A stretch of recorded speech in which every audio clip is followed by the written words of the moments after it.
በየቀኑ የምታያቸው ሰዎች አሉ፣ ግን በውል አታያቸው። እነሱ ዊልቸር ላይ የሉም፣ የሚያብረቀርቅ የአካል ጉዳት ምልክት የላቸውም። መደበኛ ይመስላሉ፣ ግን አካላቸው በየቀኑ ይታገላል። በእያንዳንዷ ሰዓት ውስጥ ለህልውናቸው ይታተራሉ።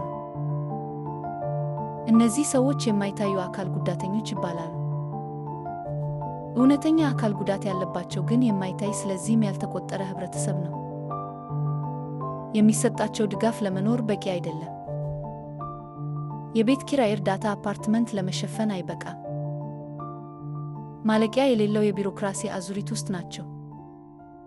መንግስት ማየት ሲያቅተው እርዳታ ማያይም። ምርጫዎችስ? ምግብ ወይስ መድኃኒት? ኪራይ ወይስ ማሞቂያ? ይህ ስንፍና አይደለም። ይህ አስመሳይነትም አይደለም። እና በእርግጠኝነትም ምርጫ አይደለም። በሺዎች የሚቆጠሩ የማይታዩ አካል ጉዳተኞች ከህብረተሰቡ እይታ ውጪ ይኖራሉ፣ ግን የመፍረስ አፋፍ ላይ ናቸው። አካል ጉዳት የማይታይ ሊሆን ይችላል። ችግሩ ግን በጭራሽ የማይታይ አይደለም። የምናይበት፣ የምንረዳበት እና ለውጥ የምንጠይቅበት ጊዜ አሁን ነው።